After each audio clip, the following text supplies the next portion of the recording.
ವಾರ್ತೆಗಳಿಗೆ ಸ್ವಾಗತ. ಮುಖ್ಯಾಂಶಗಳು. ರಾಜ್ಯದಲ್ಲಿ ಬಾಣಂತಿಯರ ಸಾವು ಪ್ರಕರಣ, ಸರ್ಕಾರ ನಿರ್ಲಕ್ಷ್ಯ, ಆರೋಗ್ಯ ವೈದ್ಯಕೀಯ ಶಿಕ್ಷಣ ಸಚಿವರು ರಾಜೀನಾಮೆ ನೀಡಲಿ, ನಿರುಪಾದಿ ಗೋಮರ್ಸಿ. ಯುವಜನರ ಸಂಕಲ್ಪ ಸಮಾವೇಶ, ಮಾನಸಿಕ ಅಸ್ವಸ್ಥತೆಯಿಂದ ಅಪರಾಧ ಪ್ರಕರಣಗಳು ಹೆಚ್ಚಳ, ಡಾಕ್ಟರ್ ಮನೋಹರ್ ಪತ್ತಾರ್. ಸಫಾಯಿ ಕರ್ಮಚಾರಿ ಸಮುದಾಯ ಸ್ಮಶಾನ ಭೂಮಿ ಒತ್ತುವರಿ ತೆರವು, ಸಮುದಾಯ ಭವನ ಕಾಮಗಾರಿ ಪ್ರಾರಂಭ, ಡಿಸಿ ನಿತೀಶ್ ಕಾರ್ಯ ಶ್ಲಾಘನೀಯ, ಕೆಇ ಕುಮಾರ್. ಬಿಜೆಪಿ ಯುವ ಮೋರ್ಚಾದಿಂದ ವಾಲಿಬಾಲ್ ಪಂದ್ಯಾವಳಿ. ಮೊಬೈಲ್ ಕಳೆದುಕೊಂಡ ವಾರಸುದಾರರಿಗೆ ಪೊಲೀಸರಿಂದ ವಾಪಸ್ಸು, ಸದರ್ ಬಜಾರ್ ಠಾಣೆ ಸಿಬ್ಬಂದಿ ಕಾರ್ಯಕ್ಕೆ ಎಸ್ಪಿ ಮೆಚ್ಚುಗೆ. ಆಲ್ಕೋಡ್ ಗ್ರಾಮದಲ್ಲಿ ಭೀಮಣ್ಣರ ಮೇಲೆ ಹಲ್ಲೆ ನಡೆಸಿದ ಆರೋಪಿಗಳನ್ನು ಬಂಧಿಸಲಿ, ಬಸವರಾಜ್ ಭಜಂತ್ರಿ. ಸಿದ್ದಾಶ್ರಮ ಮಠದ ಶ್ರೀಗಳಿಗೆ ಅವಮಾನ, ಸಿಂಧನೂರು ತಹಸೀಲ್ದಾರ್ ಕ್ಷಮೆಯಾಚನೆ, ವಿಶ್ವ ಹಿಂದೂ ಪರಿಷತ್ ಒತ್ತಾಯ. ಚಾಲಕನ ನಿಯಂತ್ರಣ ತಪ್ಪಿ ಹೋಟೆಲ್ಗೆ ನುಗ್ಗಿದ ಲಾರಿ, ತಪ್ಪಿದ ಅನಾಹುತ. ಈಗ ವಾರ್ತೆಗಳ ವಿವರ. ರಾಜ್ಯದಲ್ಲಿ ನಡೆದಿರುವ ಬಾಣಂತಿಯರ ಸಾವಿನ ಪ್ರಕರಣ ತನಿಖೆ ನಡೆಸಿ ತಡೆಯುವಲ್ಲಿ ವಿಫಲವಾಗಿರುವ ಆರೋಗ್ಯ ಸಚಿವ ದಿನೇಶ್ ಗುಂಡೂರಾವ್ ಹಾಗೂ ವೈದ್ಯಕೀಯ ಶಿಕ್ಷಣ ಸಚಿವ ಡಾಕ್ಟರ್ ಶರಣು ಪ್ರಕಾಶ್ ಪಾಟೀಲ್ ರಾಜೀನಾಮೆ ನೀಡಬೇಕೆಂದು ಕರ್ನಾಟಕ ರಾಷ್ಟ್ರ ಸಮಿತಿ ಪಕ್ಷದ ಮುಖಂಡ ನಿರುಪಾದಿ ಗೋಮರ್ಸಿ ಆಗ್ರಹಿಸಿದರು. ಅವರಿಂದು ಮಾಧ್ಯಮಗೋಷ್ಠಿ ಉದ್ದೇಶಿಸಿ ಮಾತನಾಡಿ, ಜಿಲ್ಲೆಯಲ್ಲಿ 12 ಜನ ಬಾಣಂತಿಯರ ಸಾವಿನ ಘಟನೆ ನಡೆದಿದೆ. ಆದರೂ ರಾಜ್ಯ ಸರ್ಕಾರ ಮೃತಪಟ್ಟ ಕುಟುಂಬಗಳಿಗೆ ಪರಿಹಾರ, ಸಾಂತ್ವನ ಹೇಳುವ ಕೆಲಸವೂ ಮಾಡದೆ ಹೋಗಿದೆ. ಬಳ್ಳಾರಿ, ಕೊಪ್ಪಳ, ರಾಯಚೂರು, ಬೆಳಗಾವಿ ಸೇರಿದಂತೆ ರಾಜ್ಯಾದ್ಯಂತ ನಡೆದಿರುವ ಬಾಣಂತಿಯರ ಸಾವಿನ ಘಟನೆಗಳಿಗೆ ಕಳಪೆ ಔಷಧ ಕಾರಣವೆಂದು ಐಎಎಸ್ ಅಧಿಕಾರಿ ಕನಗವಲ್ಲಿ ನೇತೃತ್ವದ ಸಮಿತಿ ಸರ್ಕಾರಕ್ಕೆ ವರದಿ ನೀಡಿದ್ದರೂ ಯಾವುದೇ ಕ್ರಮವಾಗಿಲ್ಲ. ಮುಖ್ಯಮಂತ್ರಿಗಳು ಪ್ರಾದೇಶಿಕ ಆಯುಕ್ತರ ನೇತೃತ್ವದಲ್ಲಿ ಪ್ರಾದೇಶಿಕವಾರು ಬಾಣಂತಿಯರ ಸಾವಿಗೆ ಕಾರಣ ತಿಳಿದು ವರದಿ ನೀಡುವಂತೆ ಸೂಚಿಸಿರುವುದಾಗಿ ಹೇಳಿದ್ದರು. ಇಂದಿಗೂ ವರದಿ ಏನಾಗಿದೆ ಎಂದು ಜನರಿಗೆ ಗೊತ್ತಾಗದೆ ಹೋಗಿದೆ. ಸರ್ಕಾರಿ ಆಸ್ಪತ್ರೆಗಳಲ್ಲಿಯೇ ಬಾಣಂತಿಯರು ಸಾವಿಗೀಡಾಗಿದ್ದಾರೆ. ಬಡವರು, ಪರಿಶಿಷ್ಟರು, ಹಿಂದುಳಿದ ಸಮುದಾಯದವರೇ ಹೆಚ್ಚು ಪ್ರಾಣ ಕಳೆದುಕೊಂಡಿದ್ದಾರೆ. ದಲಿತ, ಹಿಂದುಳಿದ ಪರ ಎಂದು ಹೇಳುವ ರಾಜ್ಯ ಸರ್ಕಾರ ಏಕೆ ಮೃತ ಕುಟುಂಬಗಳ ನೆರವಿಗೆ ಧಾವಿಸಿಲ್ಲ ಎಂದು ಪ್ರಶ್ನಿಸಿದರು. ಆದರೆ ಆರೋಗ್ಯ ಸಚಿವರು ಬಾಣಂತಿಯರ ಸಾವಿಗೆ ಔಷಧಗಳೇ ಕಾರಣವೆಂದು ಹೇಳಿ ತಡೆಯುವ ಅಧಿಕಾರ ರಾಜ್ಯ ಸರ್ಕಾರಕ್ಕಿಲ್ಲ. ಕೇಂದ್ರ ಸರ್ಕಾರವೇ ತಡೆಯಬೇಕೆಂದು ಹೇಳುವ ಮೂಲಕ ಜಾರಿಕೊಳ್ಳಲು ಯತ್ನಿಸುತ್ತಿದ್ದಾರೆ. ರಾಜ್ಯ ಸರ್ಕಾರಕ್ಕೆ ಅಧಿಕಾರವೇ ಇಲ್ಲವಾದರೆ ಔಷಧಿ ನಿಯಂತ್ರಕರ ಹುದ್ದೆ ಸೃಷ್ಟಿಸಿರುವುದು ಏಕೆ ಎಂದು ಪ್ರಶ್ನಿಸಿದರು. ಆರೋಗ್ಯ ಇಲಾಖೆ ಔಷಧಿ ಸರಬರಾಜು ನಿಗಮದಿಂದ ಕಳಪೆ ಔಷಧಿ ಖರೀದಿಗೆ ಯಾರು ಹೊಣೆ ಎಂದು ಪ್ರಶ್ನಿಸಿದರು. ಸರ್ಕಾರಿ ಆಸ್ಪತ್ರೆಗಳು, ವೈದ್ಯಕೀಯ ಶಿಕ್ಷಣ ಆಸ್ಪತ್ರೆಗಳಲ್ಲಿ ಖಾಲಿ ಹುದ್ದೆ, ವೈದ್ಯರ ನಿರ್ಲಕ್ಷ್ಯತನ, ಔಷಧಿ ಖರೀದಿಯಲ್ಲಿ ಅಕ್ರಮ ನಡೆಯುತ್ತಿದ್ದು ನೈತಿಕ ಹೊಣೆ ಹೊತ್ತು ಇಬ್ಬರು ಸಚಿವರು ರಾಜೀನಾಮೆ ನೀಡಬೇಕು. ಹೈಕೋರ್ಟ್ ನಿವೃತ್ತ ನ್ಯಾಯಮೂರ್ತಿಗಳಿಂದ ಬಾಣಂತಿಯರ ಸಾವಿನ ಪ್ರಕರಣ ಸಮಗ್ರ ತನಿಖೆ ನಡೆಸಬೇಕು. ಮೃತ ಬಾಣಂತಿಯರ ಕುಟುಂಬಗಳಿಗೆ ಪರಿಹಾರ ನೀಡಬೇಕು ಎಂದು ಆಗ್ರಹಿಸಿದರು. ಸಾಮಾನ್ಯವಾಗಿದೆ, ರಾಜ್ಯದ ಸರ್ಕಾರಿ ಆಸ್ಪತ್ರೆಗಳಲ್ಲಿ ನಿರಂತರವಾಗಿ ಬಾಣಂತಿಯರು ಮತ್ತು ರೋಗಿಗಳು ಸಾವಿಗೀಡಿರತಕ್ಕಂಥ ವಿಚಾರ ನಾವೆಲ್ಲ ಪತ್ರಿಕಾ ಮಾಧ್ಯಮ, ಟಿವಿ ಮಾಧ್ಯಮದಲ್ಲಿ ನೋಡ್ತಾ ಇದ್ದೀವಿ. ಅದರಲ್ಲೂ ವಿಶೇಷವಾಗಿ ಕಲ್ಯಾಣ ಕರ್ನಾಟಕದ ಜಿಲ್ಲೆಗಳಾದಂತ ರಾಯಚೂರು, ಬಳ್ಳಾರಿ, ಕೊಪ್ಪಳಗಳಲ್ಲಿ ಕೂಡ ಕಳಪೆ ಗುಣಮಟ್ಟದ ಔಷಧ, ವೈದ್ಯರ ನಿರ್ಲಕ್ಷ್ಯತನ ಮತ್ತೆ ಆಸ್ಪತ್ರೆಗಳಲ್ಲಿರ್ತಕ್ಕಂಥ ಅವ್ಯವಸ್ಥೆಗಳು ಮತ್ತೆ ಅಲ್ಲಿರ್ತಕ್ಕಂಥ ಅಕ್ರಮ ಭ್ರಷ್ಟಾಚಾರಗಳು ಪ್ರಮುಖ ಕಾರಣಗಳಾಗಿ ಬಾಣಂತಿಯರ ಸಾವು ಅನ್ನುವಂಥದ್ದು ಸರ್ವೇ ಸಾಮಾನ್ಯವಾಗಿದೆ. ಇದಕ್ಕೆ ಮೂಲ ಕಾರಣ ರಾಜ್ಯದಲ್ಲಿರ್ತಕ್ಕಂಥ ಈಗ ಪ್ರಸ್ತುತ ಇರ್ತಕ್ಕಂಥ ಕಾಂಗ್ರೆಸ್ ಸರ್ಕಾರ ಮತ್ತು ಹಿಂದೆ ಇದ್ದಂತ ಬೇರೆ ರಾಜಕೀಯ ಪಕ್ಷಗಳು ವೈದ್ಯಕೀಯ ಇಲಾಖೆ ಮತ್ತು ವೈದ್ಯಕೀಯ ಕ್ಷೇತ್ರದಲ್ಲಿ ನಿರ್ವಹಿಸಿದಂತ ಕಳಪೆ ಗುಣಮಟ್ಟದ ಅವರ ಸಾಧನೆಯೇ ಇದಕ್ಕೆ ಮೂಲ ಕಾರಣ ಅಂತ ಕೂಡ ಹೇಳ್ಬೋದು. ವಿಶೇಷವಾಗಿ ರಾಯಚೂರು ಜಿಲ್ಲೆಯಲ್ಲಿ 12 ಜನ ಬಾಣಂತಿಯರು ಸಾವನ್ನಪ್ಪಿರ್ತಕ್ಕಂಥ ಘಟನೆ ಕಳೆದ ಅಕ್ಟೋಬರ್ 21ರಿಂದ ಆರಂಭವಾಗಿದೆ. ರಾಯಚೂರು ಜಿಲ್ಲೆಯಲ್ಲಿ ಸಾವಿನ ಸರಣಿ. ಸಿಂಧನೂರಿನಲ್ಲಿ ಅಕ್ಟೋಬರ್ 21ಕ್ಕೆ ಮೊದಲ ಸಾವು ಆರಂಭ ಆಗುತ್ತೆ. ಅಲ್ಲಿಂದ ಇಲ್ಲಿವರೆಗೆ 12 ಸಾವುಗಳು ಸಂಭವಿಸಿರುವಂತದ್ದು. ರಾಜ್ಯದಲ್ಲಿ ನಡೆದಿರುವಂತಹ ತಾಯಂದಿರ ಮರಣ ಪ್ರಮಾಣವನ್ನು ನೋಡಿದಾಗ 80% ಸರ್ಕಾರಿ ಆಸ್ಪತ್ರೆಗಳಲ್ಲಿ ಸಾವುಗಳು ನಡೆದಿರುವಂತದ್ದು. 80% ಅದು ಕೇವಲ ಸರ್ಕಾರಿ ಆಸ್ಪತ್ರೆಗಳು. ಇವತ್ತು ಬಡವರು, ಹಿಂದುಳಿದವರು, ನಿರ್ಗತಿಕರು ಎಲ್ಲರೂ ಕೂಡ ಸರ್ಕಾರಿ ಆಸ್ಪತ್ರೆಗೆ ಅವರ ಆರೋಗ್ಯ ಅಥವಾ ಅವರ ಒಂದು ಹೆಚ್ಚಿನ ಚಿಕಿತ್ಸೆಗಾಗಿ ಸರ್ಕಾರಿ ಆಸ್ಪತ್ರೆಗೆ ಬಂದಾಗ ಅಲ್ಲಿ ಸಾವು ನೋವುಗಳ ತಂದಾಗ ಬಡವರು ಇವತ್ತು ದುರ್ದೈವದ ಸಂಗತಿ, ದುಸ್ಥಿತಿಯ ಸಂಗತಿ ಅಂತಂದ್ರೆ ಅವರು ಸಾವನ್ನ ಕಾಣುವಂತ ಸ್ಥಿತಿ. ಏನೋ ಕಾಂಗ್ರೆಸ್ ಪಕ್ಷವು ಹೇಳ್ತಾ ಇದೆ ಶೋಷಿತ ವರ್ಗಕ್ಕೆ ಸೇರಿದೆ, ಶೋಷಿತರ ಪರವಾಗಿ ಕೆಲಸ ಮಾಡುತ್ತೆ, ರಾಜ್ಯ ಸರ್ಕಾರ ಇರುವುದೇ ಶೋಷಿತರ ಪರವಾಗಿ ಅಂತೇಳಿ. ಈ ಕಾರಣಗಳು ಈ ರಾಯಚೂರು ಜಿಲ್ಲೆಯಲ್ಲಿ ನಡೆದಿರ್ತಕ್ಕಂಥ 12 ಸಾವುಗಳು ಎಲ್ಲವೂ ಕೂಡ ಶೋಷಿತ ವರ್ಗದ ಜನ ಸಮುದಾಯಕ್ಕೆ ಸೇರಿದಂತ ಸಾವಿಗೆ ಸೇರಿದಂತ ಬಾಣಂತಿಯರು. ಎಲ್ಲಿದೆ ಈಗ ಸರ್ಕಾರ ಕೊಟ್ಟಂತ ಗ್ಯಾರಂಟಿ? ಸರ್ಕಾರ ಹೇಳುತ್ತೆ ನಾನು ಶಕ್ತಿ ಯೋಜನೆ ಭಾಗ್ಯ ಕೊಟ್ಟೆ, ಅನ್ನ ಭಾಗ್ಯ ಕೊಟ್ಟೆ, ಅಕ್ಕಿ ಭಾಗ್ಯ ಕೊಟ್ಟೆ, ಅಥವಾ ಇನ್ನೊಂದು ಯಾವ್ದೋ ಗೃಹಲಕ್ಷ್ಮಿ ಯೋಜನೆ ಕೊಟ್ಟೆ ಅಂತೇಳಿ. ಅದರ ಜೊತೆಗೆ ಸಾವಿನ ಭಾಗ್ಯ ಕೂಡ ಬಾಗಿಲ ಮುಖಾಂತರ ಕೊಡ್ತಾ ಇದೆ ಅನ್ನೋದಕ್ಕೆ ಈ 12 ಸಾವುಗಳೇ ಮುಖ್ಯ ಕಾರಣ ಆಗ್ತವೆ.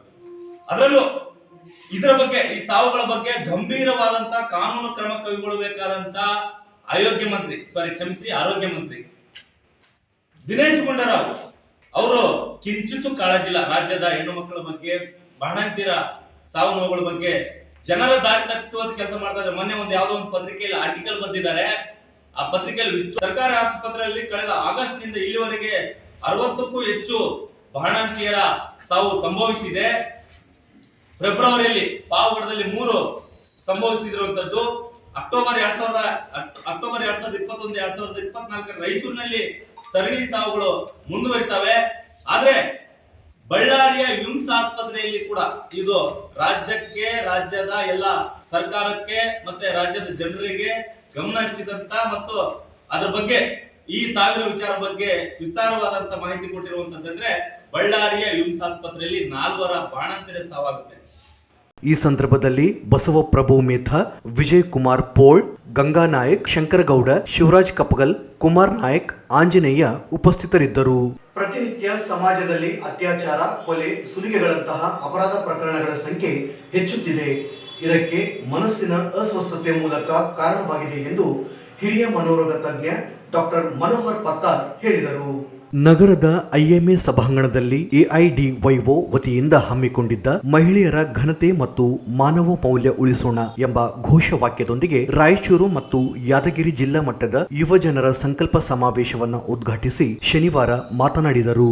ಸಮಾಜದಲ್ಲಿ ಮಗಳು ಹೊರಗಡೆ ಹೋದರೆ ಅವರಿಗೆ ಪೋಷಕರು ಎಲ್ಲ ನಿರ್ಬಂಧಗಳನ್ನ ಹೇರಿ ಸಂಜೆ ಬೇಗ ಮನೆಗೆ ಬರಲು ಹೇಳುತ್ತಿದ್ದು, ಆದರೆ ಗಂಡು ಮಕ್ಕಳು ಹೊರಗಡೆ ಹೋದರೆ ಇವು ಯಾವ ನಿರ್ಬಂಧಗಳು ಅನ್ವಯಿಸಲ್ಲ, ಬದಲಿಗೆ ಅವರಿಗೆ ಪ್ರೋತ್ಸಾಹವಿರುತ್ತದೆ. ಮನೆಯಲ್ಲಿಯೇ ಪೋಷಕರ ದ್ವಂದ್ವ ನೀತಿಯಿಂದ ಮಹಿಳೆಯರು ಅಥವಾ ಯುವತಿಯರಲ್ಲಿ ಹೆಚ್ಚಿನ ಮಾನಸಿಕ ಅಸ್ವಸ್ಥತೆ ಕಂಡುಬರುತ್ತದೆ ಎಂದರು. ಅನಾರೋಗ್ಯ ಕಾಡದೇ ಇದ್ದರೆ ಈ ಎಲ್ಲ ಜಗತ್ತಿನಲ್ಲಿ ನಡೀತಾ ಇದೆಯಲ್ಲ, ರೇಪು, ದರೋಡೆ, ಕಳ್ಳತನ, ಸುಳ್ಳು, ದಂಗೆ ಇದೆಲ್ಲ ನಡೀಲಿಕ್ಕೆ ಚಾನ್ಸಸ್ ಇಲ್ಲ ಅಂತ ನನ್ನ ಭಾವನೆ. ಯಾಕೆಂದರೆ ನಾವು ಎಕ್ಸಾಂಪಲ್, ಈಗ ನಾವು ಇಲ್ಲಿಂದ ತಿರುಗಾಡ್ತಾ ಇರಬೇಕಾದ್ರೆ ಚಿಕ್ಕದೊಂದು ಹುಳು ಅಥವಾ ಒಂದು ಕ್ರಿಮಿ ಹಿಂಗೆ ನಡ್ಕೊಂಡು ಹೋಗ್ತಾ ಇತ್ತು ಅಂತಂದರೆ ನಾವು ನಮ್ಮ ಕಣ್ಣು ಅದ್ರ ಮೇಲೆ ಬಿದ್ದಾಗ ಅದನ್ನು ನಾವು ತುಳಿದುಕೊಂಡು ತುಳಿತೀವ ಅದನ್ನು ಇಲ್ವಲ್ಲ. ಚಿಕ್ಕ ಪ್ರಾಣಿ ಆದರೂ ಕೂಡ, ಚಿಕ್ಕ ಜೀವಿ ಆದರೂ ಕೂಡ ಅದು ತನ್ನ ಪಾಡಿ ತಾನು ಎಲ್ಲೋ ಹೋಗ್ತಾ ಇದೆ, ಹೋಗಿ ಬಿಡಪ್ಪ ಅಂತ ಅಂದ್ಬಿಟ್ಟು ಅದನ್ನು ದಾಟಿಯಾದರೂ ಹೋಗ್ತೇವೆ, ಅಥವಾ ಅದು ಮುಂದಕ್ಕೆ ಹೋಗೋವರೆಗಾದ್ರೂ ನಾವು ಕಾಯ್ಬಿಟ್ಟು ನಾವು ಆಮೇಲೆ ಹೋಗ್ತೇವೆ ಅಲ್ವಾ. ಅಂಥದ್ರಲ್ಲಿ ಒಬ್ಬ ಮನುಷ್ಯ ಇನ್ನೊಬ್ಬ ಮನುಷ್ಯನನ್ನೇ ಕಿರುಕುಳ ಕೊಡ್ತಕ್ಕಂಥದ್ದು, ಲೈಂಗಿಕ ಕಿರುಕುಳ ಕೊಡ್ತಕ್ಕಂಥದ್ದು, ಮಾನಸಿಕ ಹಿಂಸೆ ಕೊಡ್ತಕ್ಕಂಥದ್ದು, ರೇಪ್ ಮಾಡ್ತಕ್ಕಂಥದ್ದು, ಕಳ್ಳತನ ಮಾಡ್ತಕ್ಕಂಥದ್ದು, ದರೋಡೆ ಮಾಡ್ತಕ್ಕಂಥದ್ದು, ದೊಂಬಿ ನಡೆಸ್ತಕ್ಕಂಥದ್ದು, ಇದಕ್ಕೆಲ್ಲ ಒಂದು ಮೂಲ ಕಾರಣ ಅಂತಂದರೆ ಅವನಲ್ಲಿರ್ತಕ್ಕಂತಹ ಮನಸ್ಸಿನ ಒಂದು ಅಸ್ವಸ್ಥತೆ. ಎಐಡಿವೈಒ ರಾಜ್ಯಾಧ್ಯಕ್ಷ ಶರಣಪ್ಪ ಉದ್ಬಾಳ್ ಮಾತನಾಡಿ, ಸಮಾಜದಲ್ಲಿ ಹೆಣ್ಣು ಮಕ್ಕಳ ಮೇಲಿನ ಅಗೌರವ, ಸಾಮೂಹಿಕ ಅತ್ಯಾಚಾರಗಳು ಹಾಗೂ ಕೊಲೆ, ಲೈಂಗಿಕ ಕಿರುಕುಳದಿಂದ ಆತ್ಮಹತ್ಯೆ ಮಾಡಿಕೊಳ್ಳುವ ಮನಸ್ಥಿತಿ ಹೆಚ್ಚಾಗುತ್ತಿದೆ ಎಂದರು. ದೇಶದಲ್ಲಿ ಪ್ರತಿ 11 ನಿಮಿಷಕ್ಕೆ ಒಂದು ಅತ್ಯಾಚಾರ ಘಟನೆ ವರದಿಯಾಗುತ್ತಿದೆ. ಸ್ಮಾರ್ಟ್ಫೋನ್ ಮತ್ತು ಸಾಮಾಜಿಕ ಜಾಲತಾಣಗಳ ಬಳಕೆಯು ಹದಿಹರಿಯದವರಲ್ಲಿ ವಿಕೃತ ಮನೋಭಾವನೆಯನ್ನ ಹುಟ್ಟುಹಾಕುತ್ತಿದೆ. ಆನ್ಲೈನ್ ಗೇಮಿಂಗ್, ಬೆಟ್ಟಿಂಗ್, ಮಾದಕ ದ್ರವ್ಯಗಳ ವ್ಯಸನ, ಪೋರ್ನ್ ವಿಡಿಯೋಗಳು ಯಾವುದೇ ನಿರ್ಬಂಧವಿಲ್ಲದೆ ಕೈಗೆ ಸಿಗುತ್ತಿವೆ. ಇದರಿಂದಾಗಿ ಹಿಂಸಾತ್ಮಕ ಮನೋಭಾವನೆ ಬೆಳೆದು ಅಪರಾಧ ಜಗತ್ತಿಗೆ ಅವರನ್ನು ನೂಕಲ್ಪಡುತ್ತಿದೆ ಎಂದು ಆತಂಕ ವ್ಯಕ್ತಪಡಿಸಿದರು. ಪ್ರೇಮ, ಕಾಮದ ನಡುವೆ ವ್ಯತ್ಯಾಸದ ತಿಳುವಳಿಕೆ ಇಲ್ಲವಾಗಿದೆ. ಹೆಣ್ಣು ಭೋಗದ ವಸ್ತು ಎನ್ನುವ ಮನೋಭಾವವನ್ನ ಪ್ರಚೋದಿಸಲಾಗುತ್ತಿದೆ. ಜೀವನದ ಸವಾಲುಗಳನ್ನು ಎದುರಿಸಲಾಗದ ಯುವಜನರ ಮನಸ್ಸುಗಳು ಮಾನಸಿಕವಾಗಿ ಸಮತೋಲನವನ್ನು ಕಳೆದುಕೊಳ್ಳುವ ಪರಿಸ್ಥಿತಿ ನಿರ್ಮಾಣವಾಗಿದೆ ಎಂದರು. ಆಧುನಿಕ ಸಮಾಜದಲ್ಲಿ ಉದ್ಭವಿಸಿರುವ ಬಿಕ್ಕಟ್ಟುಗಳಿಗೆ ಕಾರಣ ಮತ್ತು ಪರಿಹಾರವನ್ನು ಕಂಡುಕೊಳ್ಳಬೇಕಾಗಿದೆ. ಯುವ ಸಮುದಾಯಕ್ಕೆ ಸರಿಯಾದ ತಿಳುವಳಿಕೆಯನ್ನ ನೀಡಬೇಕಾಗಿದೆ ಎಂದು ತಿಳಿಸಿದರು. ಇದು ಮೊಬೈಲ್ ಬೇಕು, ಆದರೆ ಅದ್ರದ್ದು ಅವಶ್ಯಕತೆ ಎಷ್ಟೈತೆ ಏನು ಯಾವುದು ಗೊತ್ತಿಲ್ಲ. ಇವತ್ತು ನಾವು ಬ್ಯಾಡ ಏನು ಬೇಕಾದ್ರೆ ಬಂದು ಹೋಗುತ್ತೆ ಅದರಲ್ಲಿ. ಇದಕ್ಕೆ ನೋಡಿರ್ತಕ್ಕಂಥ ಅಡಿಕ್ಟಾಗಿ ಏನಾಗ್ತಿದ್ದಾರೆ. ಅದ್ರ ಜೊತೆಗೆ ಇನ್ನೊಂದು ದೊಡ್ಡ ದುರಂತ, ಈ ವಾರದಲ್ಲಿ 3-4 ಸಲ ಕನಿಷ್ಠ ಪತ್ರಿಕೆಗಳಲ್ಲಿ ನ್ಯೂಸ್ ಆಗ್ತದೆ, ಈ ಆನ್ಲೈನ್ ಗೇಮ್ಸ್ ಅದೇನು ಹೇಳಿ ಅದಕ್ಕೆಲ್ಲ ನಮ್ಮ ಬೇರೆ ಬೇರೆ ನಾವು ಯಾರು ಹೀರೋಗಳಂತ ನಮ್ಮ ಆದರ್ಶ ಅಂತೀವಿ ಅಂತರನ್ನು ಪ್ರಚಾರ ಮಾಡ್ತಾರೆ. 11 ಡ್ರೀಮ್ ಗೇಮ್ಸ್ ಆಡ್ರಿ ಅಂತೇಳಿ ಅದನ್ನು ಆ ಡ್ರೀಮ್ಸ್ ಹೇಳ್ತಾರೆ. ಆ ಡ್ರೀಮ್ಸ್ ಎಷ್ಟು ಜನಗಳಿಗೆ ಕನಸು ನನಸಾಗಿತ್ತ ಗೊತ್ತಿಲ್ಲ. ಇಂಥದ್ದು ಹೆಚ್ಚಾಗ್ತದೆ. ಇದರಿಂದ ಉದ್ದೇಶ ಏನು, ಇದನ್ನು ನಾವು ಕರೆಕ್ಟಾಗಿ ಅರ್ಥ ಮಾಡ್ತೀವಿ. ಅಲ್ಲಿ ನಮ್ಮ AIDOದಿಂದ ಇದ್ರ ಬಗ್ಗೆ ಒಂದು ಸರಿಯಾದ ತಿಳುವಳಿಕೆ ಕೊಡ್ತದೆ. ಅಲ್ಲಿ ನಾವು ಏನು ಒಬ್ಬ ಮಹಾನ್ ವ್ಯಕ್ತಿಗಳ ಆದರ್ಶಗಳನ್ನು ಕೆಲಸ ಮಾಡ್ತಿದ್ವಿ. ಒಂದು ಕಾಲಕ್ಕೆ ನಮ್ಮ ಸಮಾಜದಾಗ ಆದರ್ಶಗಳಿದ್ದವು, ಸಮಾಜದಲ್ಲಿ ಆದರ್ಶಗಳಿದ್ದವು. ಇವತ್ತು ಎಲ್ಲ ಕ್ಷೇತ್ರಗಳಲ್ಲಿ ನಾವು ಬಿಕ್ಕಟ್ಟು ನೋಡ್ತೇವೆ. ಅದು ಸಾಮಾಜಿಕವಾಗಿ, ಸಾಂಸ್ಕೃತಿಕವಾಗಿ, ಇನ್ನೊಂದು ಕಡೆ ರಾಜಕೀಯವಾಗಿ. ಒಂದು ಕಾಲಕ್ಕೆ ಯಾರಾದರೂ ಸಮಾಜದ ಸುಧಾರಣೆಗೋಸ್ಕರ, ದೇಶದ ಸ್ವಾತಂತ್ರ್ಯಕ್ಕೋಸ್ಕರ ಹೋರಾಟ ಮಾಡಿ ಜೈಲಿಗೆ ಹೋಗ್ಯಾರ, ಡೆಲ್ಲಿಗೆ ಹೋಗ್ಯಾರಂದ್ರೆ ಅವ್ರ ಬಗ್ಗೆ ಗೌರವ ಬರ್ತಿತ್ತು, ರೆಸ್ಪೆಕ್ಟ್ ಬರ್ತಿತ್ತು. ದುರಂತ ಇವತ್ತೇನಂದ್ರೆ ಮಾಡಬಾರ್ದು ಕೆಲಸ ಮಾಡಿ ಜೈಲಿಗೆ ಹೋಗಿ ಬಂದ್ರೆ ಅವ್ರನ್ನ ಜೈಲಿಂದ ಹೊರಗಡೆ ಬಂದ್ರೆ ಹೂವಿನಾರ ಹಾಕಿ ಸ್ವೀಟ್ ಹಂಚಿ ಪಟಾಕಿ ಹಂಚಿ ಸ್ವಾಗತ ಮಾಡೋದು ನೋಡ್ತೀವಿ. ಅಂಥವ್ರು ಆದರ್ಶ ಆಗ್ತಿದ್ದಾರೆ. ನಮ್ಗೆ ಆದರ್ಶ ಆಗ್ಬೇಕಂದ್ರೆ ಯಾರು ಈ ಸಮಾಜಕ್ಕೋಸ್ಕರ ಯಾರು ತಮ್ಮ ಜೀವನ ಮುಡಿಪಾಗಿರ್ಬೋದು, ಸಮಾಜ ಸುಧಾರಣೆಗೋಸ್ಕರ ತಮ್ಮದು ಯಾರು ಮಾಡಿದ್ರು? ನಮ್ಮ ರಾಯಚೂರಿನ ಪಂಡಿತ್ ತಾರನಾಥರಂತವರು. ಈ ವೇಳೆ ಮನೋರೋಗ ತಜ್ಞ ಡಾಕ್ಟರ್ ಸುನೀಲ್ ಕುಮಾರ್ ಅವರು ಇಂದಿನ ಯುವ ಮನಸ್ಸಿನ ತಲ್ಲಣಗಳು ವಿಷಯದ ಕುರಿತು ಮಾತನಾಡಿದರು. AIDYO ಅಖಿಲ ಭಾರತ ಉಪಾಧ್ಯಕ್ಷ ಡಾಕ್ಟರ್ GS ಕುಮಾರ್ ಸಂವಾದ ನಡೆಸಿಕೊಟ್ಟರು. ತುಂಬಾನೇ ಜಾಸ್ತಿ behaviour addiction and cyber bullying ಹೆಚ್ಚಿದೆ. ಈ ಬ್ಲೂ ವೇಲ್ ಗೇಮ್ ಬಗ್ಗೆ ಯಾರಾದ್ರೂ ಕೇಳಿದ್ರ? ಮುಂಚೆ ಕೇಳಿದ್ರ? ಏನಿದೆ ಅದು? ಎಷ್ಟೊಂದು ಆನ್ಲೈನ್ ಗೇಮ್ಸ್ ಇರುತ್ತಲ್ಲ, ಅದ್ರಲ್ಲಿ ಇದೊಂದು ಬಂದಿತ್ತು. ಆಮೇಲೆ ಇದರಿಂದ ಎಷ್ಟೊಂದು ಸೂಸೈಡ್ಗೆ ಟೈಅಪ್ ಮಾಡಿದ್ರು. ರಷ್ಯಾದಲ್ಲಿ ಸ್ಟಾರ್ಟ್ ಆಗಿತ್ತು, ಆಮೇಲೆ ಭಾರತ ಆಗಲಿ ಬೇರೆ ಕಡೆ ಎಲ್ಲಾನು ಇದ್ರ ಬಗ್ಗೆ ಮಾಹಿತಿಗಳು ಬಂದವು. ಒಂದು ಬಿಲ್ಡಿಂಗ್ ಇಂದ ಹುಡುಗ ಜಂಪ್ ಆಗ್ತಾ ಇದಾಯ್ತು, ಹೌದಾ? ಸೊ ಇದು ಟೋಟಲ್ ಒಂದು ಕಟ್ಟಕತೆ. ಆ ಥರ ಯಾವುದೊಂದು ಬ್ಲೂ ಗೇಮ್ ಇಲ್ಲ. ಓಕೆ, ಸೊ ಸುಮ್ಮನೆ ಒಂದು ಮಾಡಿರೋ ಸ್ಟೋರಿ. ಇದನ್ನ ಟೋಟಲ್ ಆಗಿ ರಿಸರ್ಚ್ ಮಾಡಿ ನೋಡಿದಾಗ ಯಾವುದೂ ಇಲ್ಲ. ಆಮೇಲೆ ಎಲ್ಲಾ ಮಕ್ಕಳು ಯಾರು ಸತ್ತಿದ್ರು ಅವರಲ್ಲಿ ಮಾನಸಿಕ ಕಾಯಿಲೆ ಇತ್ತು, ಅವ್ರಿಗೆ ಸೂಸೈಡಲ್ ಟೆಂಡೆನ್ಸೀಸ್ ತುಂಬಾನೇ ಇತ್ತು. ಅದನ್ನ ಒಂದು ಮಿಸ್ಇನ್ಫಾರ್ಮೇಶನ್ ಆಗಿ ಎಲ್ಲ ಟೈಅಪ್ ಮಾಡಿ ಬ್ಲೂ ವೇಲ್ ಅಂತ ಪ್ರೆಸೆಂಟ್ ಮಾಡಿ. So it just one example. ಇದೇ ತರ ಎಷ್ಟೊಂದು ಇದಾವೆ. ಸೊ ವೈಲೆನ್ಸ್ ಬಗ್ಗೆ ನೋಡ್ಬೇಕಾದ್ರೆ ನಮ್ಮೂರಲ್ಲಿ ಇವತ್ತು ಯುವಜನರಲ್ಲಿ ಅದು ಹೆಚ್ಚು, ತುಂಬಾ ವೈಲೆನ್ಸ್ ಅಂದ್ರೆ ಹೋಮಿಸೈಡ್, ಒಬ್ಬರಿಗೊಬ್ಬರು ಸಾಯಿಸಿ ಪಡೆಯೋದು. ಆಮೇಲೆ ಕೆಲವೊಂದ್ಸರಿ ಏನಾಗುತ್ತೆ, ಆ ವೈಲೆನ್ಸ್ ಮಾಡೋದ್ರಿಂದ ಯಾರು ಸಫರರ್ ಇರ್ತಾರೋ ಅವರಿಗೆ ಒಂದು life long psychological, social, physical ಒಂದು ಆಘಾತ ಉಂಟು ಮಾಡುತ್ತೆ. ಆಮೇಲೆ NCRB ಡಾಟಾ ಪ್ರಕಾರ ಒಂದು 60% ಕ್ರೈಮ್ ಮೈನಸ್ ಏನಾಗುತ್ತೆ, ಅದು 16 to 18 ಈ ಏಜ್ ಗ್ರೂಪ್ ಅಲ್ಲೇ ಆಗುತ್ತೆ. ಅಂಡ್ ಅದು ದಿನ ಹೆಚ್ಚಾಗಿ ಆಗ್ತಾ ಇದೆ. ಅದು ನೋಡ್ತಾನೆ ಇರ್ಬೋದು. ನೋಡಿದ್ರಲ್ಲ, ಕೊನೆ ಕಾರಲ್ಲಿ ಅಥವಾ ಸರ್ ಹೇಳೋದು ಇವೆಲ್ಲ ಒಂದು ವೈಲೆನ್ಸ್ ಒಂದು ತೋರಿಸೋಕೆ ಹೆಚ್ಚಾಗ್ತಾ ಇದೆ. ಆಮೇಲೆ ಯಾಕೆ ಆಗ್ಬೋದು? ಮೇನ್ಲಿ ಅದೇ ರಪ್ಚರಿಂಗ್ ಸೋಷಿಯಲ್ ರಿಲೇಷನ್ ಇನ್ಸ್ಟಿಟ್ಯೂಷನ್, ಸಾಮಾಜಿಕ ಇದೆಲ್ಲ. ಈ ನಾವು ಯಂಗ್ ಮೈಂಡ್ಸ್ ಅವ್ರು ನಾವು they are totally last and insecure. ಯಾರ ಜೊತೆ ಕನೆಕ್ಟ್ ಆಗ್ತಾ ಇಲ್ಲ. ಆಮೇಲೆ ಎಷ್ಟೊಂದ್ಸರಿ ಆನ್ಲೈನ್ ರೂರಲ್ ಇಂದ ಅರ್ಬನ್. ಈ ಸಂದರ್ಭದಲ್ಲಿ AIDSO ಜಿಲ್ಲಾಧ್ಯಕ್ಷ ಚನ್ನಬಸವ ಜಾನೇಕಲ್, ಜಿಲ್ಲಾ ಕಾರ್ಯದರ್ಶಿ ವಿನೋದ್ ಕುಮಾರ್ ಸೇರಿದಂತೆ ಯಾದಗಿರಿ, ರಾಯಚೂರು ಜಿಲ್ಲೆಯ ವಿದ್ಯಾರ್ಥಿಗಳು ಭಾಗವಹಿಸಿದ್ದರು. ಅನೇಕ ವರ್ಷಗಳಿಂದ ಸಫಾಯಿ ಕರ್ಮಚಾರಿ ಸಮುದಾಯಕ್ಕೆ ಮೀಸಲಿಟ್ಟ ಸ್ಮಶಾನ ಭೂಮಿ ಒತ್ತುವರಿ ತೆರವುಗೊಳಿಸಿ ಸಮುದಾಯದ ಕಲ್ಯಾಣ ಮಂಟಪ ಕಾಮಗಾರಿ ವೇಗ ನೀಡಲು ಕಾರಣವಾಗಿರುವ ಜಿಲ್ಲಾಧಿಕಾರಿ ನಿತೀಶ್ ಕ್ರಮ ಅಭಿನಂದನಾರ್ಹ ಎಂದು ದಲಿತ ಮಹಾಸಭಾದ ಜಿಲ್ಲಾಧ್ಯಕ್ಷ KE ಕುಮಾರ್ ಹೇಳಿದರು. ಅವರಿಂದು ಮಾಧ್ಯಮಗೋಷ್ಠಿ ಉದ್ದೇಶಿಸಿ ಮಾತನಾಡಿ, ಸಫಾಯಿ ಕರ್ಮಚಾರಿ ಸಮುದಾಯ ವಿವಿಧ ಅಭಿವೃದ್ಧಿ ಕೆಲಸಗಳಿಗೆ ಆಗ್ರಹಿಸಿ ಗೀತಾ ಸಿಂಗ್ ಇವರು ಅನೇಕ ಹಂತದ ಹೋರಾಟ ನಡೆಸಿದ್ದರೂ ಯಾವುದೇ ಕ್ರಮವಾಗಿಲ್ಲ. ಮೈ ಮೇಲೆ ಮಲ ಎರಚಿಕೊಂಡು ಸಹ ಪ್ರತಿಭಟನೆ ನಡೆಸಿದ್ದರೂ ಆದರೂ ಯಾವುದೇ ಕ್ರಮವಾಗಿರಲಿಲ್ಲ. ಆದರೆ ನಿತೀಶ್ ಇವರು ಜಿಲ್ಲಾಧಿಕಾರಿಗಳ ಗಮನಕ್ಕೆ ತಂದಾಗ ಸ್ಮಶಾನ ಭೂಮಿ ತೆರವುಗೊಳಿಸಿ ಕಾಂಪೌಂಡ್ ನಿರ್ಮಾಣ ಮಾಡಲು ಮುಂದಾಗಿದ್ದಾರೆ. ಅದೇ ರೀತಿ ಸಿಯಾ ತಲಾಬ್ ಬಡಾವಣೆಯಲ್ಲಿರುವ ಸಫಾಯಿ ಕರ್ಮಚಾರಿ ಸಮುದಾಯ ಭವನ ಕಾಮಗಾರಿ ಅಪೂರ್ಣವಾಗಿ ನಿಂತಿದೆ. ನಿಂತಿತ್ತು. ಕಾಮಗಾರಿಯನ್ನು ಸಹ ಪೂರ್ಣಗೊಳಿಸಲು ಕ್ಯಾಶೋಟೆಕ್ ಇವರಿಗೆ ಸೂಚಿಸಿದ್ದಾರೆ. ಅದೇ ರೀತಿ ಸಿಯಾತಲಾ ಬಡಾವಣೆ ಸರ್ಕಾರಿ ಜಮೀನು ಒತ್ತುವರಿಯನ್ನು ತೆರವುಗೊಳಿಸಿ ನಿವೇಶನ ರಹಿತರಿಗೆ ಹಂಚಿಕೆ ಮಾಡಬೇಕೆಂದು ಮನವಿ ಮಾಡಿದರು. ಸರ್ವೆ ನಂಬರ್ 33ರಲ್ಲಿ 15 ಎಕರೆ 20 ಗುಂಟೆ ಸರ್ಕಾರಿ ಜಮೀನಿದ್ದು ಕೆರೆಯನ್ನು ಅತಿಕ್ರಮಿಸಲಾಗಿದೆ.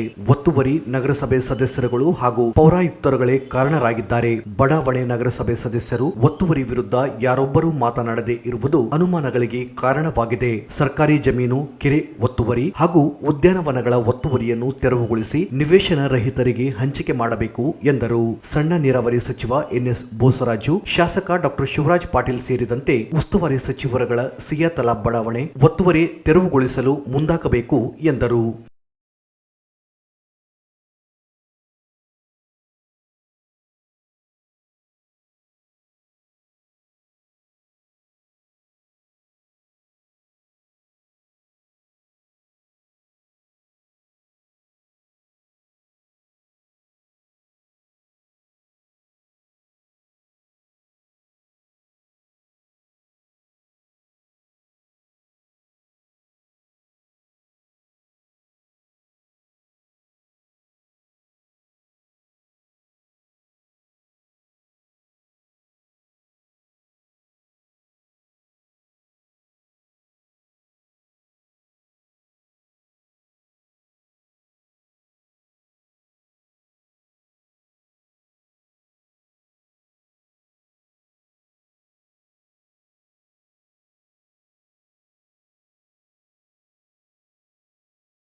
ಈ ಸಂದರ್ಭದಲ್ಲಿ ಸಫಾಯಿ ಕರ್ಮಚಾರಿ, ಮೇಲುಸ್ತುವಾರಿ ಸಮಿತಿ ಸದಸ್ಯೆ ಗೀತಾ ಸಿಂಗ್, ಅನಿತಾ ಸೇರಿದಂತೆ ಅನೇಕರು ಇದ್ದರು. ಭಾರತೀಯ ಜನತಾ ಪಕ್ಷದ ಜಿಲ್ಲಾ ಯುವ ಮೋರ್ಚಾದಿಂದ ಇಂದು ನಗರದ ಮಹಾತ್ಮ ಗಾಂಧಿ ಜಿಲ್ಲಾ ಕ್ರೀಡಾಂಗಣದ ವಾಲಿಬಾಲ್ ಮೈದಾನದಲ್ಲಿ ಪದವಿ ವಿದ್ಯಾರ್ಥಿಗಳಿಗೆ ವಾಲಿಬಾಲ್ ಪಂದ್ಯಾವಳಿಯನ್ನು ಏರ್ಪಡಿಸಲಾಗಿತ್ತು.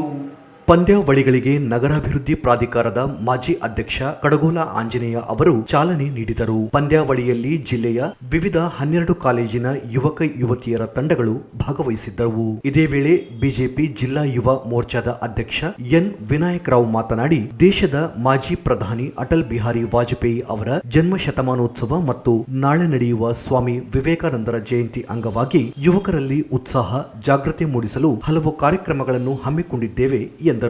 ವಿವೇಕಾನಂದರ ಕನಸು ಅಟಲ್ ಬಿಹಾರಿ ವಾಜಪೇಯಿ ಅವರ ಪ್ರೇರಣೆಯೇ ಮತ್ತು ಮಾರ್ಗದರ್ಶನ ಪ್ರತಿಯೊಬ್ಬ ಯುವಕರಲ್ಲಿಯೂ ಮೂಡಲಿ, ಯುವಕರಲ್ಲಿ ರಾಷ್ಟ್ರಭಕ್ತಿಯು ಹೆಚ್ಚಿಸಬೇಕೆಂಬ ಉದ್ದೇಶದಿಂದ ವಾಲಿಬಾಲ್ ಪಂದ್ಯಾವಳಿಗಳು ಸೇರಿದಂತೆ ಅನೇಕ ಕಾರ್ಯಕ್ರಮಗಳನ್ನು ಹಮ್ಮಿಕೊಳ್ಳಲಾಗಿದೆ ಎಂದು ಹೇಳಿದರು.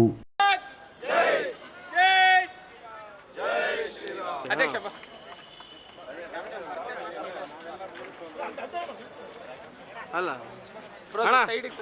ಸೈಡ್ ಬಾ ಬ್ರದರ್.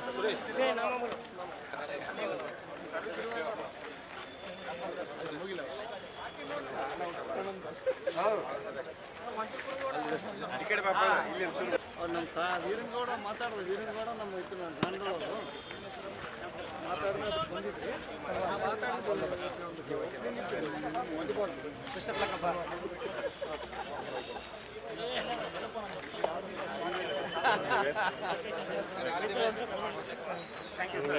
ಮುಂದೆ ನಿಂತ್ಕೊಳ್ಳೋಣ, ಕೆಳಗೆ ಕೂಡಿಸಿರೋಣ. ಬರ್ರಿ ಬರ್ರಿ.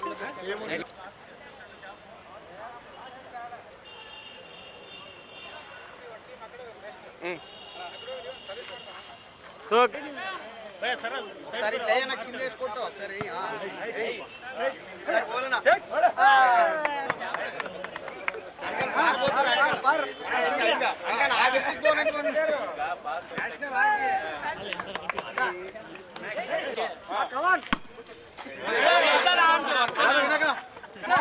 కిందే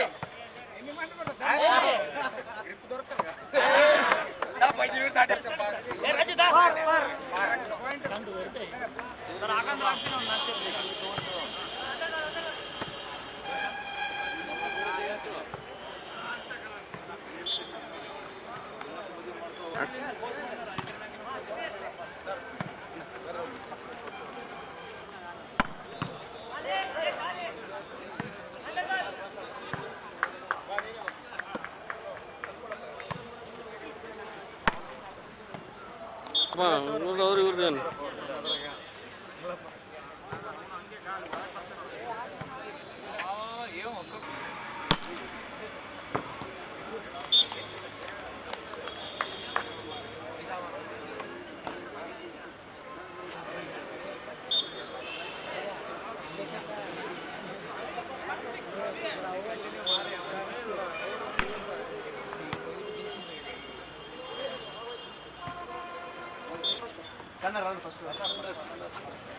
ರನ್ನರ್ ಅಲ್ಲ, ರನ್ನರ್ ಕಪ್ ಕೊಡು.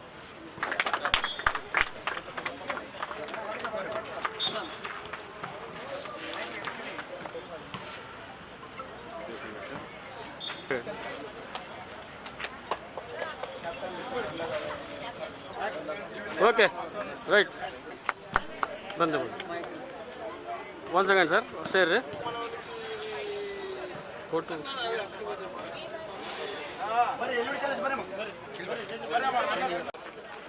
ಭಾರತದ ಮಾಜಿ ಪ್ರಧಾನಿ ಅಜಾತ ಶತ್ರು ಭಾರತ ರತ್ನ ಅಟಲ್ ಬಿಹಾರಿ ವಾಜಪೇಯಿ ಅವರ ಶತಮಾನೋತ್ಸವದ ಅಂಗವಾಗಿ ಇಡೀ ವರ್ಷ ಪೂರ್ಣ ಕಾರ್ಯಾಚರಣೆ ಅಡಿ ಇದೊಂದು ವಾಲಿಬಾಲ್ ಕಾರ್ಯಕ್ರಮವನ್ನು ಹಮ್ಮಿಕೊಳ್ಳಲಾಗಿದೆ.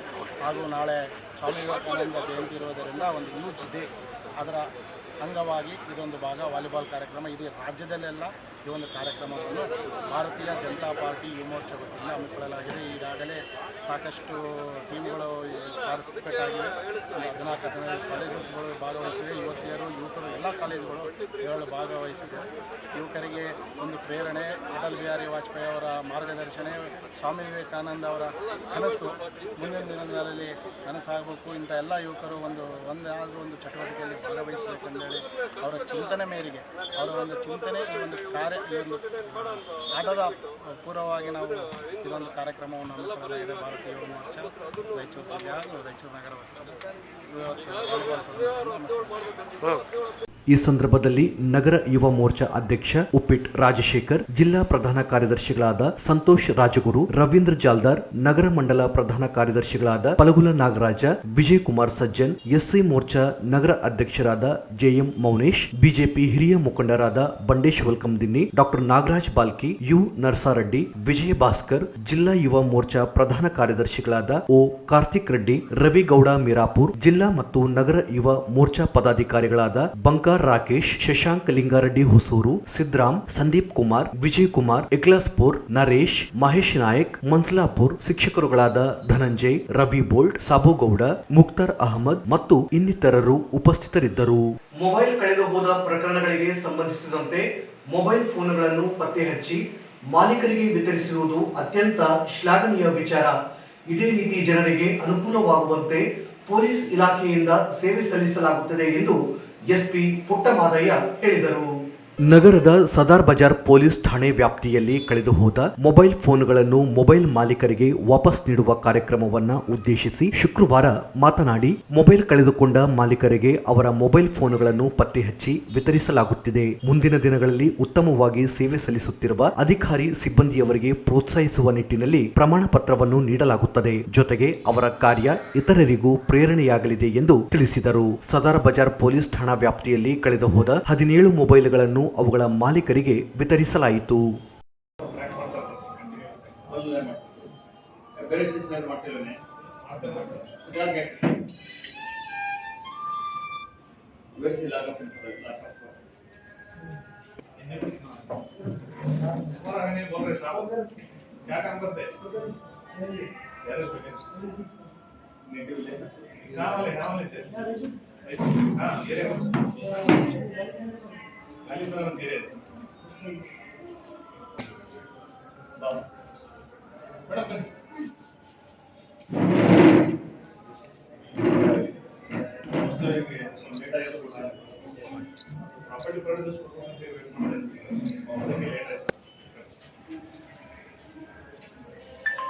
ಮಲ್ಲಪ್ಪ ನರಿ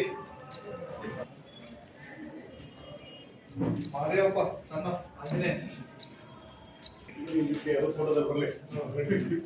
ಸರ್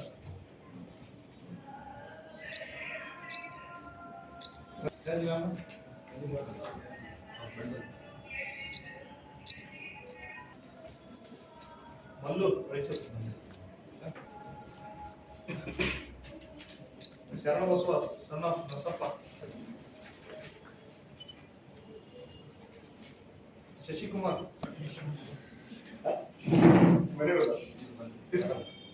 ಚನ್ನಪಿಲ್ಲ ಶಿವಪ್ಪ ಸಣ್ಣ ಸೈಯದ್ ಶರಫತ್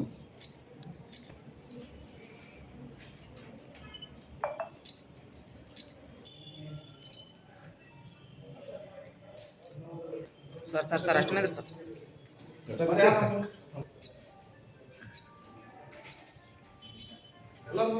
ಎಲ್ಲರೂ ಬರ್ತಾರೆ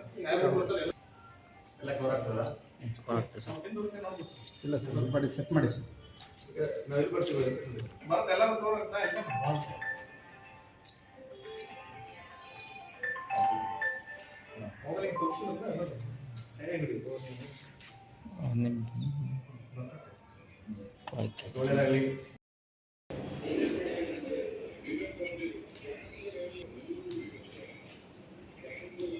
ನಮ್ಮ ರಾಯಚೂರು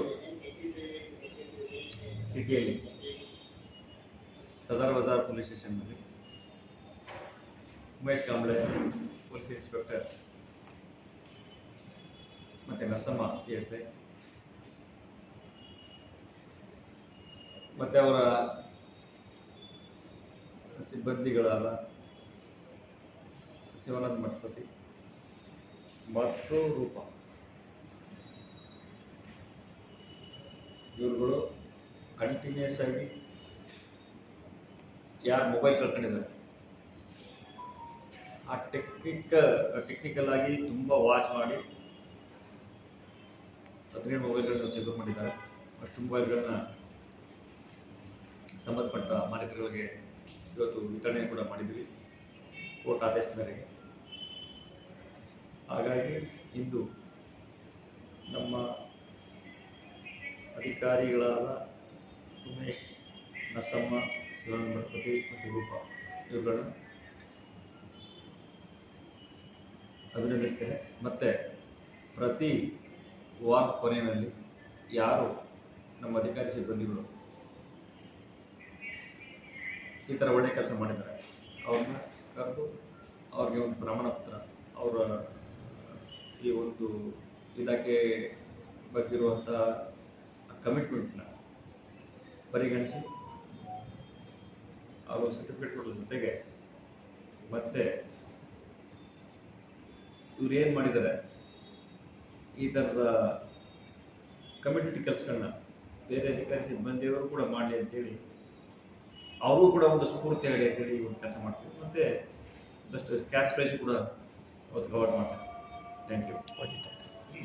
ಈ ಸಂದರ್ಭದಲ್ಲಿ CPI Umesh Kamble, PSI Narasamma, PC Shivanand, WPC Roopa ಸೇರಿದಂತೆ ಇತರರು ಇದ್ದರು.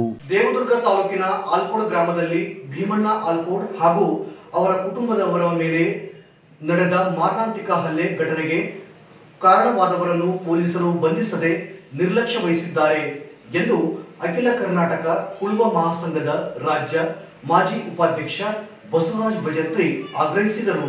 ಅವರಿಂದು ಮಾಧ್ಯಮಗೋಷ್ಠಿ ಉದ್ದೇಶಿಸಿ ಮಾತನಾಡಿ, ಜನವರಿ 4ರಂದು ಸಣ್ಣವಡ್ಡರ್ ಹನುಮಂತ, ವಿಜಯ್ ಕುಮಾರ್, ಶಿವಕುಮಾರ್ ಮತ್ತು ಶೇಷಪ್ಪ ಎಂಬುವವರು ಸೇರಿ ಬಡಿಗೆ ಬೆತ್ತಗಳಿಂದ ಹಲ್ಲೆ ಮಾಡಿದ್ದಾರೆ. ಈ ಕುರಿತು ದೂರು ದಾಖಲಾಗಿದ್ದರೂ ಆರೋಪಿಗಳನ್ನು ಬಂಧಿಸಿಲ್ಲ.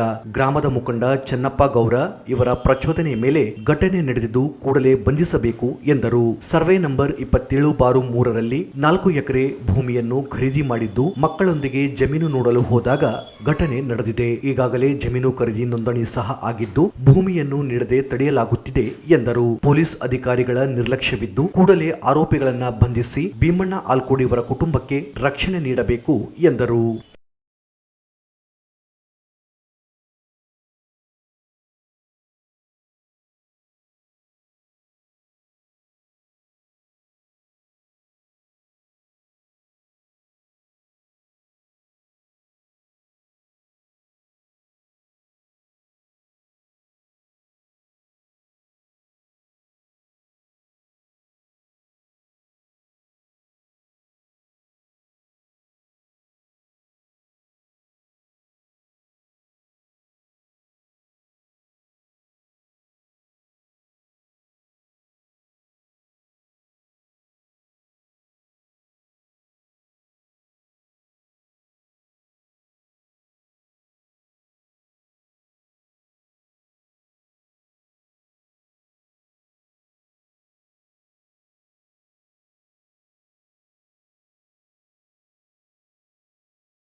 ಈ ಸಂದರ್ಭದಲ್ಲಿ ಜಿಲ್ಲಾಧ್ಯಕ್ಷ ನರಸಿಂಹಲು ಕಮಲಾಪುರ್, ಪರಶುರಾಮ್ ನಕ್ಕುಂದಿ, ಹನುಮಂತ ಸಿರ್ವಾರ್, ಶಿವಪ್ಪ ಸಿರ್ವಾರ್, ರಂಗ ಮುನಿದಾಸ್ ಸೇರಿ ಇತರರು ಇದ್ದರು. ಸಿಂಧನೂರು ತಾಲೂಕಿನ ಶ್ರೀ ಸಿದ್ದಾಶ್ರಮ ಕಿರಿಯ ಒಡೆಯರಾದ ಶ್ರೀ ಸದಾನಂದ ಶರಣರಿಗೆ ಅಲ್ಲಿನ ತಹಸೀಲ್ದಾರ್ ಅಗೌರವ ತೋರಿಸುವ ಕೂಡಲೇ ತಹಸೀಲ್ದಾರ್ ಕ್ಷಮೆ ಯಾಚಿಸಬೇಕು ಮತ್ತು ಅವರಿಗೆ ಸರಿಯಾದ ಸ್ಥಾನಮಾನ ನೀಡಬೇಕು ಎಂದು ವಿಶ್ವ ಹಿಂದೂ ಪರಿಷತ್ ಬಜರಂಗ ದಳದ ವತಿಯಿಂದ ಜಿಲ್ಲಾಧಿಕಾರಿ ಕಚೇರಿ ಅಧಿಕಾರಿಗೆ ಶನಿವಾರ ಮನವಿ ಸಲ್ಲಿಸಿದರು. ಸಿಂಧನೂರು ತಾಲೂಕಿನ ಶ್ರೀ ಅಂಬಾದೇವಿ ದೇವಸ್ಥಾನಕ್ಕೆ ಶಿಲಾನ್ಯಾಸ ಹಾಗೂ ನೂತನ ಸಮಿತಿ ರಚಿಸಿದ್ದು, ಬಂಗಾರಿ ಕ್ಯಾಂಪಿನ ಶ್ರೀ ಸಿದ್ದಾಶ್ರಮದ ಕಿರಿಯ ಒಡೆಯರಾದ ಶ್ರೀ ಸದಾನಂದ ಶರಣರ ಹೆಸರನ್ನು ಸಮಿತಿಗೆ ಶಿಫಾರಸು ಮಾಡಲಾಗಿತ್ತು. ಸಮಿತಿಗೆ ಅಧ್ಯಕ್ಷರನ್ನಾಗಿ ಮಾಡುವುದಾಗಿ ಹೇಳಿ ಈಗ ಸ್ಥಾನದಿಂದ ಅವರ ಹೆಸರನ್ನು ಕೈಬಿಟ್ಟು ಅಪಮಾನ ಮಾಡಲಾಗಿದೆ ಎಂದು ದೂರಿದರು. ಸದಾನಂದ ಶರಣರಿಗೆ ಯಾವುದೇ ಸ್ಥಾನಮಾನ, ಅಧಿಕಾರ ಬೇಡ. ಧರ್ಮದ ಕೆಲಸ, ನಾಡಿನ ಭಕ್ತರ ಸೇವೆ ಮಾಡಲು ಸರ್ವಸ್ವವನ್ನು ತ್ಯಾಗ ಮಾಡಲು ನಾನು ಕಾವಿ ತೊಟ್ಟಿದ್ದೇನೆ ಎಂದು ಹೇಳಿದ್ದರು. ಆದರೆ ಅವರ ಹೆಸರನ್ನು ಸಮಿತಿಗೆ ಶಿಫಾರಸು ಮಾಡಿ ಕೈಬಿಟ್ಟಿದ್ದು, ಜೊತೆಗೆ ಅಂಬಾದೇವಿ ಜಾತ್ರಾ ಮಹೋತ್ಸವಕ್ಕೆ ಅಳವಡಿಸಿದ ಬ್ಯಾನರ್ನಲ್ಲಿ ಶ್ರೀಗಳ ಹೆಸರನ್ನು ಸದಾನಂದರು ಬಂಗಾರಿ ಕ್ಯಾಂಪ್ ಎಂದು ನಮೂದಿಸಿ ಏಕವಚನ ಪದ ಬಳಕೆ ಮಾಡಲಾಗಿದೆ ಮತ್ತು ಶರಣರ ಭಾವಚಿತ್ರವನ್ನು ರಾಜಕೀಯ ಹಾಗೂ ಇನ್ನಿತರರ ಕೆಳಗೆ ಹಾಕಿ ಅಗೌರವ ತೋರಿದ್ದು ಸರಿಯಲ್ಲ ಮತ್ತು ಕ್ರಮವಲ್ಲ ಎಂದು ತಹಸೀಲ್ದಾರರ ವಿರುದ್ಧ ಖಂಡಿಸಿದರು. ಇದು ಸಿಂಧನೂರು ಸಾರ್ವಜನಿಕರ ಭಕ್ತರಿಗೆ ಅಪಾರ ನೋವುಂಟಾಗಿದೆ. ತಹಸೀಲ್ದಾರರು ಕ್ಷಮೆ ಯಾಚಿಸಬೇಕು ಮತ್ತು ಅವರಿಗೆ ಸರಿಯಾದ ಸ್ಥಾನಮಾನ ಕಲ್ಪಿಸಬೇಕು. ಸಂತರಿಗೆ, ಶರಣರಿಗೆ ಸರಿಯಾದ ಪದ ಬಳಕೆ ಮಾಡಬೇಕು. ಅವರಿಗೆ ಅಗೌರವ ತೋರುವ ರೀತಿ ಬ್ಯಾನರ್ ತೆರವುಗೊಳಿಸಲು ಒತ್ತಾಯಿಸಿದರು. ಇಲ್ಲಿ ನೋಡ್ರಿ,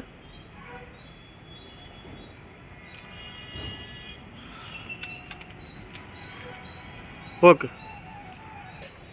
ಸಿಂಧನೂರು ತಾಲೂಕಿನ ಶ್ರೀ ಸಿದ್ದಾಶ್ರಮದ ಕಿರಿಯ ಒಡೆಯರಾದ ಶ್ರೀ ಸದಾನಂದ ಶರಣರಿಗೆ ಅಗೌರವ ತೋರುವ ಕುರಿತು ಮೇಲ್ಕಂಡ ವಿಷಯಕ್ಕೆ ಸಂಬಂಧಿಸಿದಂತೆ ಸಿಂಧನೂರು ತಾಲೂಕಿನ ಸುಪ್ರಸಿದ್ಧ ದೇವಸ್ಥಾನವಾಗಿರುವ ಶ್ರೀ ಅಂಬಾದೇವಿ ದೇವಸ್ಥಾನಕ್ಕೆ ಶಿಲಾನ್ಯಾಸ ಹಾಗೂ ನೂತನ ಸಮಿತಿ ರಚಿಸಿದ್ದು, ಈಗಾಗಲೇ ಚರ್ಚೆಗೆ ಗ್ರಾಸವಾಗುವಂತೆ ಬಂಗಾರಿ ಕ್ಯಾಂಪಿನ ಶ್ರೀ ಸಿದ್ದಾಶ್ರಮದ ಕಿರಿಯ ಒಡೆಯರಾದ ಶ್ರೀ ಸದಾನಂದ ಶರಣರನ್ನು ಹೇಳದೆ ಕೇಳದ ಹೆಸರನ್ನು ಸಮಿತಿಗೆ ಸೇರಿಸಿದ್ದು ಮತ್ತು ಆ ಸಮಿತಿಗೆ ಅಧ್ಯಕ್ಷರನ್ನಾಗಿ ಮಾಡುವುದಾಗಿ ಹೇಳಿ ಆ ಸ್ಥಾನದಿಂದ ಅವರ ಹೆಸರನ್ನು ಕೈಬಿಟ್ಟು ಅಪಮಾನ ಮಾಡಿದ್ದಲ್ಲದೆ ಮತ್ತು ಶರಣರಿಗೆ ಭಕ್ತರು ಕೇಳಿದಾಗೆ ನನಗೆ ಯಾವುದೇ ಸ್ಥಾನಮಾನ, ಅಧಿಕಾರ ಬೇಡ. ಧರ್ಮದ ಕೆಲಸ, ನಾಡಿನ ಭಕ್ತರ ಸೇವೆ ಮಾಡಲು ಸರ್ವಸ್ವವನ್ನು ತ್ಯಾಗ ಮಾಡಲು ನಾನು ಕಾವಿ ತೊಟ್ಟಿದ್ದೇನೆ ಎಂದು ಹೇಳಿದರು.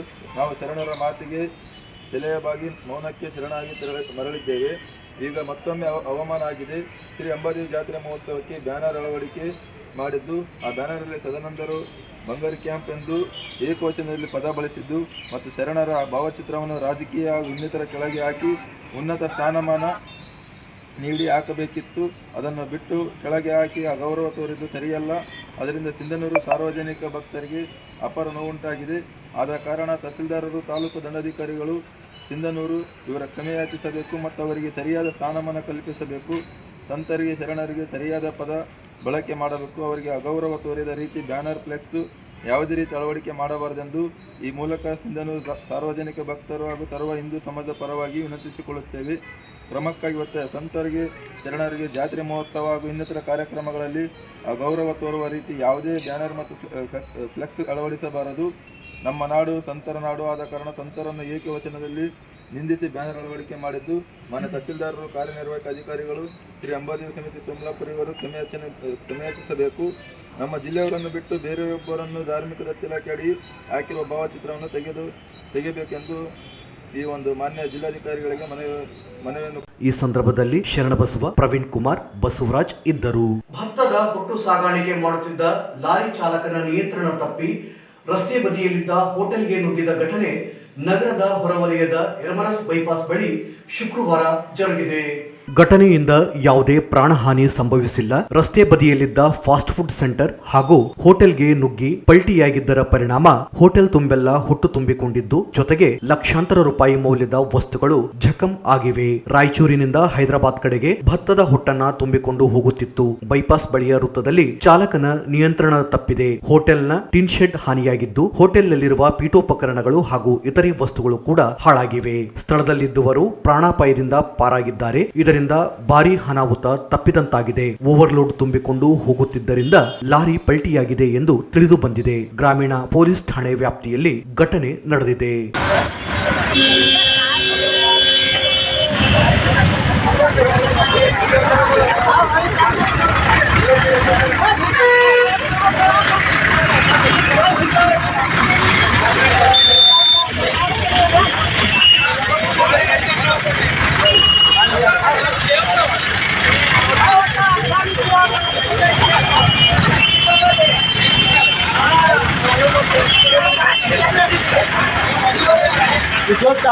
दूसरों बेकार बाबू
ಕೊನೆಯಲ್ಲಿ ಮತ್ತೊಮ್ಮೆ ಮುಖ್ಯಾಂಶಗಳು.